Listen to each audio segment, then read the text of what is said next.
그 다음에 이제 여러분들한테 얘기하고 싶은 거가 바로 이제 엔드 그룹이, 그러니까 고분자에는요, 뭐든지 그 엔드 그룹이 있습니다.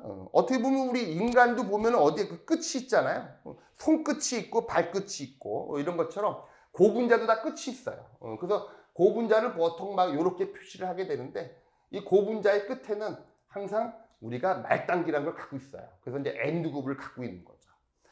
그러면 여러분들도 여러분들 많이 사용하고 있는 그 페트병 있지 않습니까? 그 페트병 같은 경우도 폴리에스테인데요. 그 페트라고 하는 고분자의 끝에는 항상 원칙적으로 보면 알코올기가 있다든지 그다음에 또는 이제 카복실릭 애시드기를 반드시 갖고 있어야 돼요. 왜냐하면은 그런 알코올기를 갖고 있는 모노머와 그다음에 카복실릭 애시드를 갖고 있는 그런 모노머를 이용해서 만드는 고분자가 바로 페트이기 때문에 반드시 말단기라는 거 있어야 되는 거죠. 그래서 보통 그 유기화학에서는 말단기의 개념이 없고 유기화학에서는 주로 이제 펑셔널 그룹, 관능기라는 개념이 있는데 이런 고분자 쪽에서는 일단은 말단기도 중요하고요. 그 다음에 또 관능기도 중요하고 그런 거가 있습니다. 그래서 일단은 엔드 그룹이라는 거 개념이 이제 고분자 쪽에 있고요. 그 다음에 이제 분자량에 대한 내용을 좀 한번 해보죠. 보통 분자량 같은 경우에서는 여러분들 물 한번 보죠. 물은 여러분들 분자량 얼마인가요? H2O가 바로 물의 화학식인데 물은 분자량이 옥시전이 16이고 H가 1이니까 물은 분자량이 항상 18입니다. 그래서 물 같은 경우에서는 분자량이 항상 똑같아요. 그래서 이제 대부분 고분자가 아니고 일반적인 단순 저분자량 유기화학 물질들은 전부 다 분자량이 똑같아요. 지금 뭐냐면 모든 분자의 사이즈가 똑같단 말이죠. 한편 고분자는 좀 달라요. 고분자들은 예를 들어서 고분자들은 어떤 거는 이제 분자량이 아주 큰 놈도 있고요. 그 다음에 중간도 있고 아주 작은 놈들이 이렇게 있어요. 보통 여러분들 제가 이제 설명할 때 보면 머리카락을 보면 되죠. 여러분들도 보면은 이제 머리를 한번 삭발을 한 다음에 한번 머리를 길러보세요. 그러면은 예를 들어서 옆머리도 있고 앞머리, 뒷머리, 뭐 위에 정수리 머리도 있는데 이 머리카락이 다 똑같은 상태에서 이제 길러봐도 어떤 것들은 옆머리는 좀 짧게 자르죠. 그다음에 약간 좀 앞머리는 좀 길게 자르고 이게 다르단 말이죠. 고분자가 그래요. 또 고분자도 보면은 이제 셀룰로즈와 같은 천연 고분자들은 분자량의 사이즈가 똑같은데 우리 인간들이 만든 그런 고분자들은 분자량이 큰 것도 있고 작은 것도 있을 수밖에 없어요.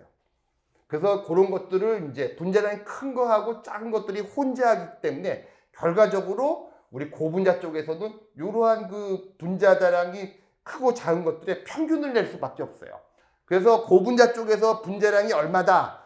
예를 들어서 네가 사용하고 있는 폴리에틸렌 분자량이 얼마냐? 그러면 30만이에요. 이렇게 얘기하지만 그 말은 분자량 30만이라는 소리는 바로 평균 분자량이라는 의미고요. 그 다음에 분자량이 30만짜리 그 폴리에틸렌 같은 경우에서도 31만짜리 폴리에틸렌도 존재하고 27만짜리 폴리머도 같이 혼재해 있고 그 외 에버리지 값이 30만이라는 의미입니다. 그래서 이제 고분자 쪽에서는 항상 이러한 평균 분자량이란 말이 있고요. 한편 그 고분자는 어쩔 수 없이 큰 분자와 작은 분자가 혼자하기 때문에 항상 분자량 분포를 갖고 있어요. 그걸 우리들은 이제 폴리 디스퍼시티라고 얘기를 하는데요. 예를 들어서 이제 그 분자량 분포가 보통 이제 이렇게 큰 분자를 중심으로 이렇게 큰 분자가 많이 있는 분자량 분포도 있고요. 그 다음에 큰 분자량은 예를 들어서 조금 적고 이렇게 이런 형태의 분자량 분포가 있을 수가 있고요. 그다음에 이제 이런 분자량 분포도 갖출 수가 있어요. 그러니까 다양한 분포를 갖고 있는 분자량 분포가 있기 때문에 우리 고분자 같은 경우에서는 분자량 분포도 우리가 이제 체크를 해야 할 그런 체크리스트에 들어갑니다.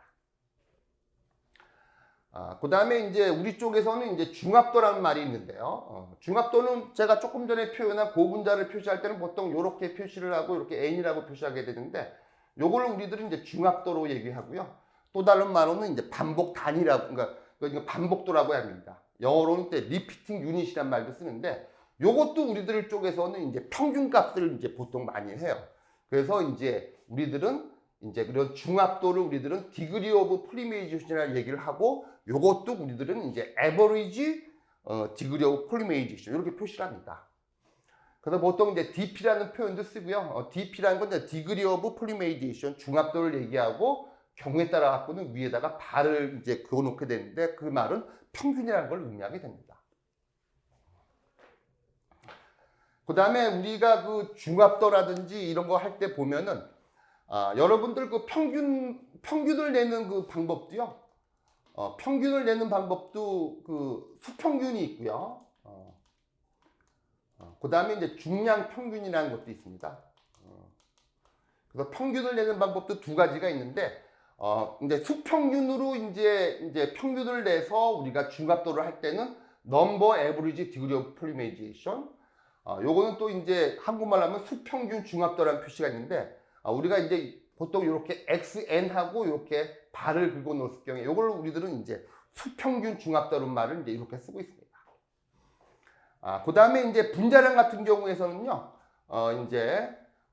그 분자량 같은 경우도 이제 수평균에 이제 기초로 한 수평균 분자량이 있고요. 그 다음에 이제 중량 평균 분자량으로 나눠지게 되는데, 보통은 이제 수평균 분자량을 우리들은 이렇게 MN 이렇게 발을 표시하게 되고요.